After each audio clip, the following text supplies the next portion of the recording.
Hi guys, it's Emily from Novel Novels and welcome to today's video. This is my December wrap up part 2. Now I'm trying a different location. I'm still trying out I've got a new tripod. I've got to tell you, a new tripod with a light behind it, and I'm trying it in my room because they're all downstairs, and I thought I'd try a different position. Yeah, hopefully this is all right. I'm sorry if I'm adjusting myself slightly. But welcome to the final wrap up of the 2023. 2023 is tomorrow. I'm filming this on the last day of the month. But I will be doing a wrap up part. I'll be doing a 2022 wrap up, which will be coming up. When did I say that would be coming up? I am going to double check because my brain is not working today. So that will be up on the 4th. So that'll actually be up before my book haul goes up. So that will actually be up in a few days. Like 2 days, and I'll be wrapping up by telling you my favourites of the year, my favourite series of the year, the biggest book of the year, the smallest book of the year. All my facts will go into that. So this is purely and simply my wrap up for December. Now December started off really good. On the first half of the month, as you would have seen from the wrap up part 1, I had a really good reading month and it was really, really good. And then the second half has flopped big time. I've still read 7 4 stars, 3 4.5 stars, but I've only read 3 5 stars in the second half of the month because nothing has literally excelled in my eyes. I think it could be where I was trying to get all the books read and everything else and tried to get like the books off my shelves. I did have 4 books that I unhauled off my unread TBR. I should have said the next few minutes are going to be stats, but I'll go into a bit more detail. So basically, I've still read 33 books in December. I read 30 off my unread TBR, but I did gain 43 books. Most of those were for Christmas, and I only bought 11, but you'll see that in my book haul, which will be up on Friday. But like I said, I did unhaul up 4 books off my unread TBR. So because of the amazing amount of books I got in December, my unread TBR has gone up for the first time all year. I've gone from December's unread TBR was 362 books, and January's unread TBR is 371 books. So I've gone up by 9 books. But as Alice from Alice's Giant Bookshelf pointed out, it's December. I'm allowed to go up. I'm allowed to get books for Christmas. I'm allowed to be a bit more, read less. I think I've done pretty well. I've still read quite a bit. I think I've read more than I read in November, actually. Did I? Let's have a look. Yeah, I read like 1 more book than I read in November. But, yeah, I'm really beating myself up about that. I think, like, if I compare myself, I've gone up, but it's still below. I've still met the goal of having my unread TBR below 400. And so I'm not going to beat myself up too much. Stats-wise, I have had less 5-star books this month. But I'm not going to go again. I'm not going to beat myself up. So here's the genre stats. I've read 1 thriller, 2 fantasy, 2 classic, 3 non-fiction, 8 historical fiction, and 17 contemporaries. But I'm not surprised. A lot of my books were Christmas books. A lot of my books were Christmassy feeling. I wanted to have that kind of December-y vibe. So that was my plan. I've read 1 unrated book in December, 1 2-star book, 1 2.5-star book, 4 3 stars, 2 3.5 stars, 11 4 stars, 3 4.5 stars, and 10 5 stars. So again, it's still been a really good month. I don't know why I'm beating myself up. I think it was because of the fact that most of my 5 stars were in the first half of the month. So yeah, I've had some really good books, but I've had some quite meh books. So let's start off with the books that were not so good. So I have read, this was my book that my sister Charlie gave me for Christmas, which is The Penguin Book of Christmas Stories, which was only 2.5 stars. There were some stories in this that were quite good, but I just don't get on with short stories. I don't know why I push myself. What was the one I liked? I'm trying to think. This is my brain's just not in gear today. I'm filming on the last day of the month. Yeah, there were some books in this I liked, but not very many. So, Charlie, you're having that back. So here are my 3 my 4 of my 3-star books. I thought I read this in the first half of the month, but I didn't. I read it in the second half. And that's A Sixpenny Christmas by Katie Flynn, which was all right. It was just not amazing. It was a Christmas book. It was set across the Mersey, and Molly and Ellen give birth to twin girls give birth to girls in a Liverpool maternity hospital. And they've got very different lives, very different things, but they actually stay friends. And this is their book for a very spanned over a long time. It was all right, nothing special, so that's going charity shop. Then I read one of Veronica Henry's earlier works, which is The Country Christmas, which is actually the 3rd in the Honeycott series.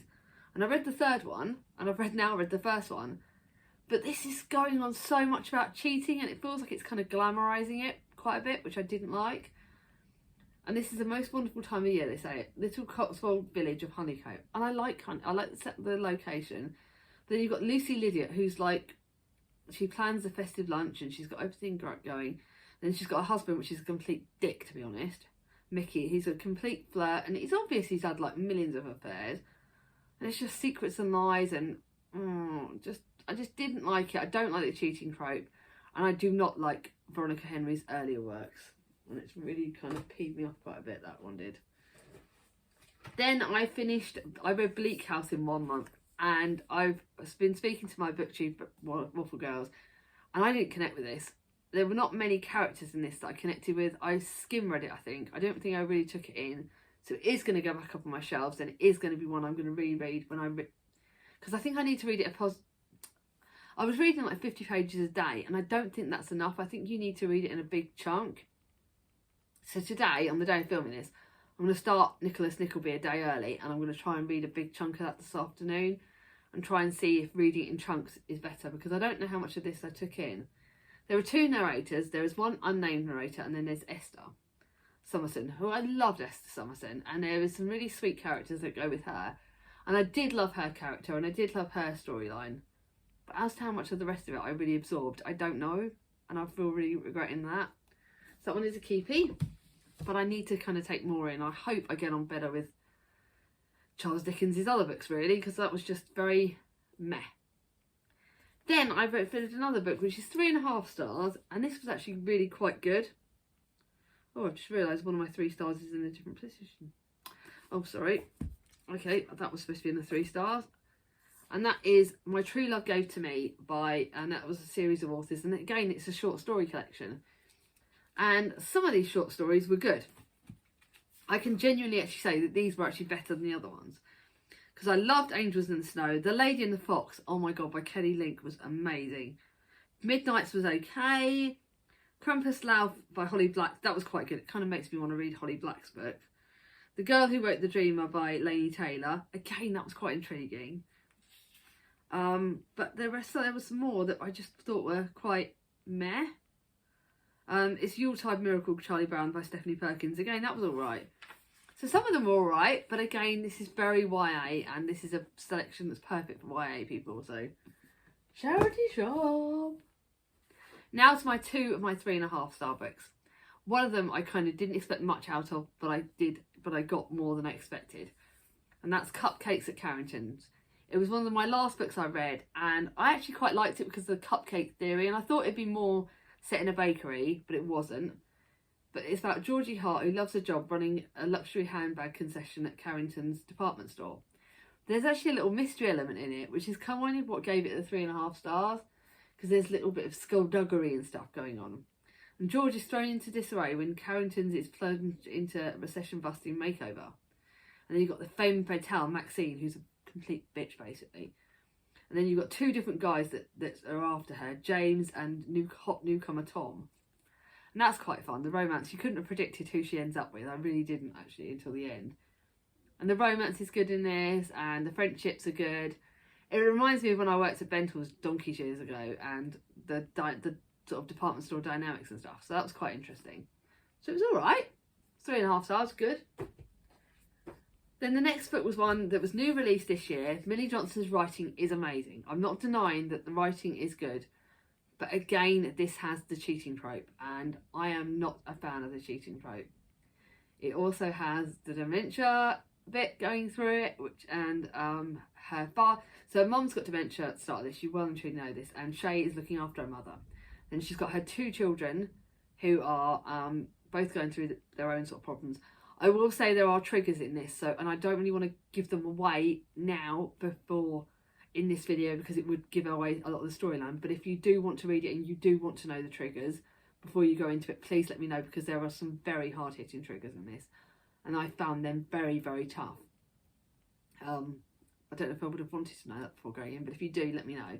So yeah, there are more triggers on this. So you've got the cheating trope, you've got the dementia, and you've got some other very hard-hitting tropes, very hard-hitting triggers in this. But the writing's great, and her characters are good. And the first half was really slow, and I really struggled with it. And then when you got to the second half, it suddenly picked up, and Shay meets someone from her past, and that's a really sweet bit. The person from her past is really lovely. And you've got her daughter, even though her daughter's a bit of a rebel and a bit of a pain in the bum, I kind of like her because she's quite feisty. She reminds me of Mia in some ways, although if Mia goes the rebellion route, I'm stuffed. So yeah, that was good, but not one I'm going to keep, and it does kind of scare me slightly. And then literally the penultimate book, now we're on to our 4-star books, and literally the penultimate book I finished yesterday was Ghost by Dolly Alderton. Now, Jem, who was previously reading book Jem, she didn't like this. And at the start I was like, oh crap, I'm not going to like it either. And then I kind of, even though my life is very different from the lead character in this, Dolly. No, the lead character in this is Nina Dean, and my life is very different. I've got children, and Nina is a single woman who's in her 30s, and her best friend, everyone else that she's around her has got kids. And then her dad's also again losing his memories, and so you kind of got the dementia again. I think it's kind of dementia, not necessarily. And her mum's sort of set on caring, and she doesn't get on with her mum. And Nina as a character is very, very different from me, very different. And she meets this guy Max, who says that on day one they're going to marry, and it looks really good, and then it kind of doesn't prove to be as good. And her best friend is being a complete cow, because her best friend's so set up in her own very different life with the kids and stuff like that. But I actually see the way Nina is with her dad, and the way she's struggling with the dementia stuff, I kind of felt for her, and like I wanted her to get a happy ending. And yeah, she kind of wanted to see the best in that guy Max, who again turned out to be a bit of a dick. But it was better than I expected, and it was actually 4 stars, so it isn't as bad as I thought it would be. I'm not sure if it's not one I'm going to keep, but it was quite good. My charity shop's going to love me. And then I am on to Mrs. Boots. Again, this was a random one I picked up. I work for Boots Opticians, but this is actually the lady who married the founder of the Boots the Chemist. And the historical fiction side about how the chemist, there is actually quite a lot of factual elements. And the lady that actually married the founder of Boots the Chemist is Florence Rowe. And her parents do not approve of Jesse Boot, who's the guy that founded Boots the Chemist, because he's older than Florence, and they didn't approve, and that kind of, they have a bit of sort of pen palling. So this was because this was set in Jersey in 1885, and the historical fiction stuff is really good. This is actually a really good book, and I'm actually going to lend that to my mum because I think she would really enjoy that. It's actually a really, really good book, and if Baz book still has the second in the series, I'm going to pick that up, because Florence is such a good character. She's a really inspiring character, and I really loved her. So, Mum, that's for you. Then, A Woman of War by Mandy Rowbottom.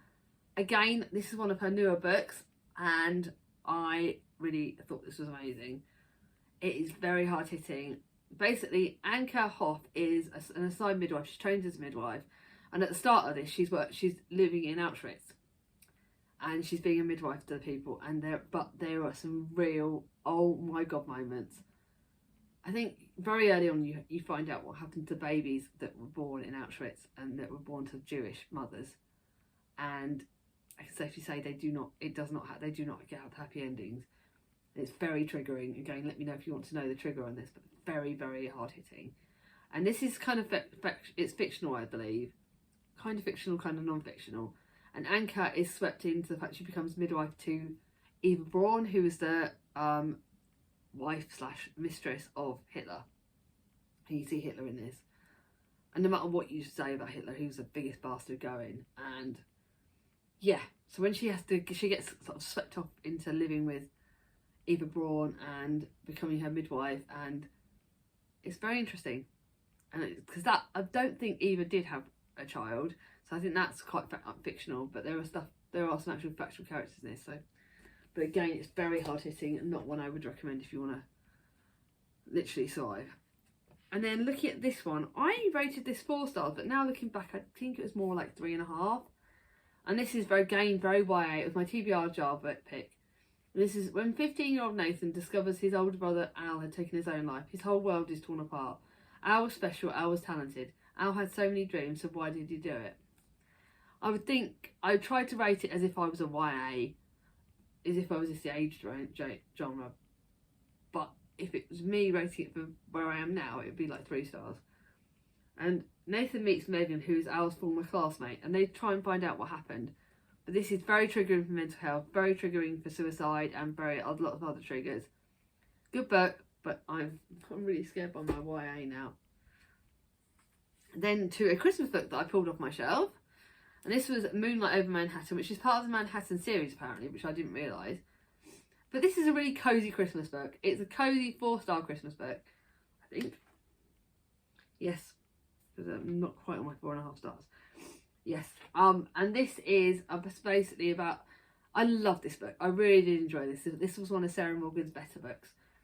This is about Harriet Knight, who is a dog walker. She's a dog walker who's a bit more than just a dog walker. She kind of does it for a lot of other people. She does it for people who really need it, and she's kind of an entrepreneurial.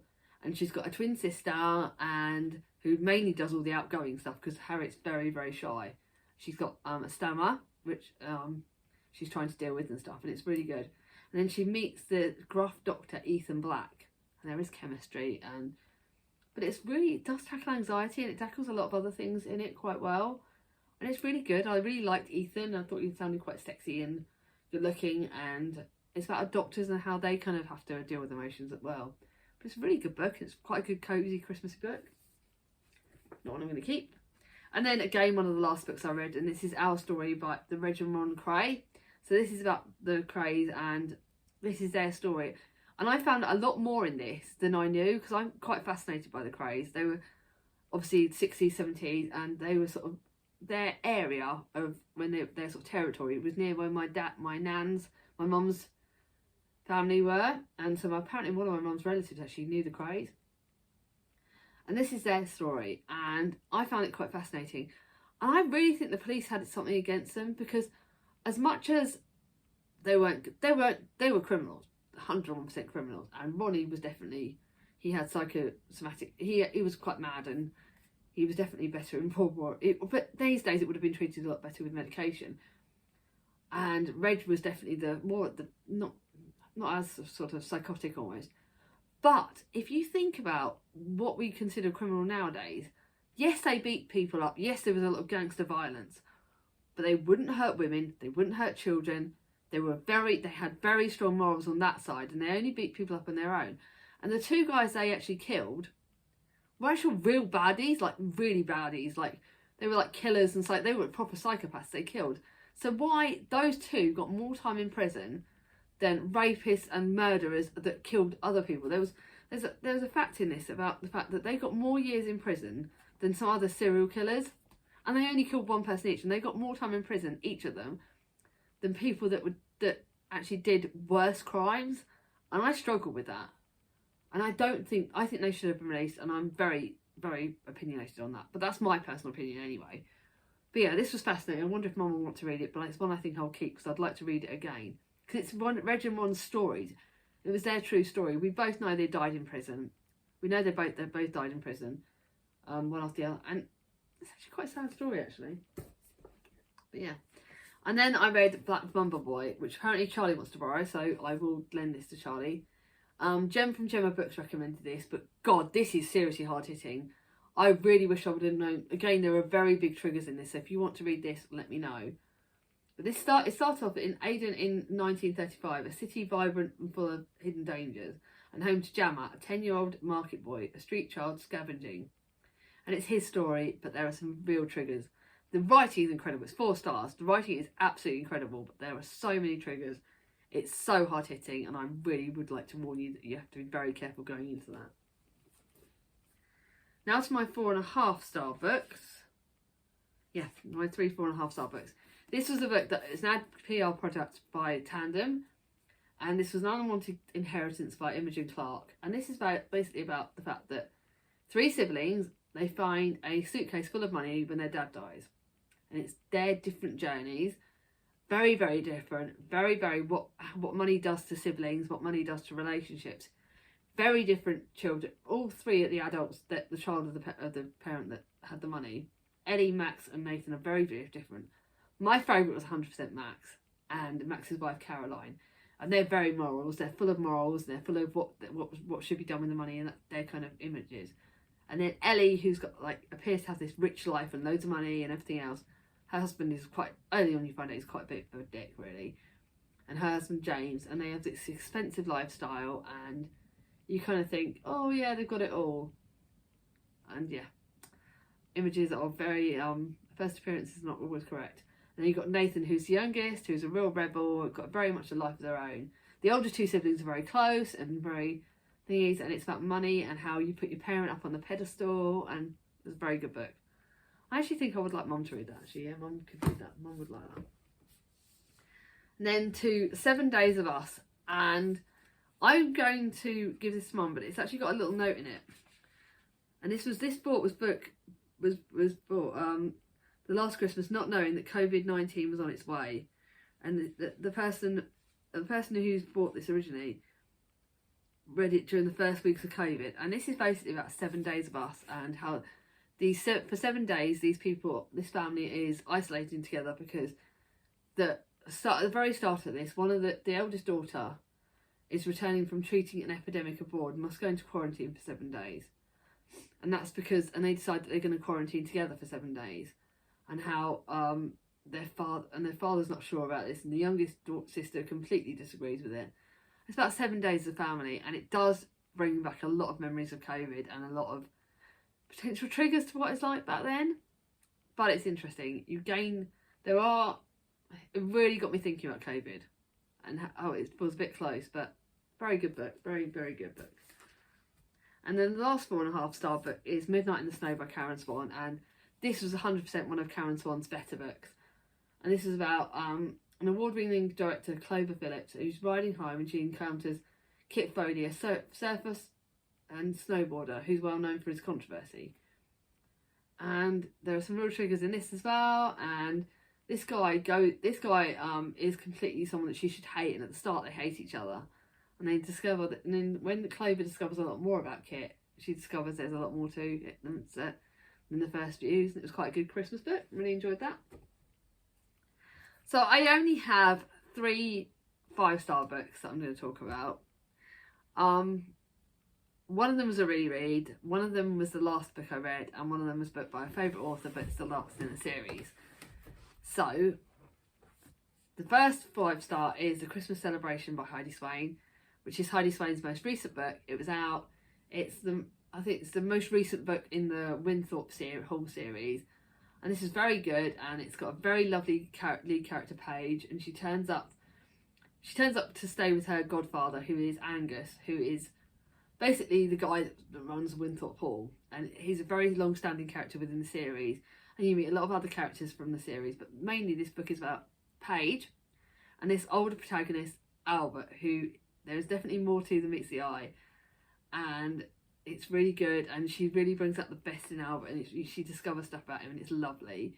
And their relationship is really amazing. And then she's got the handsome, brooding Brody, the romancy kind of, you can kind of predict that that's who they're going to be with.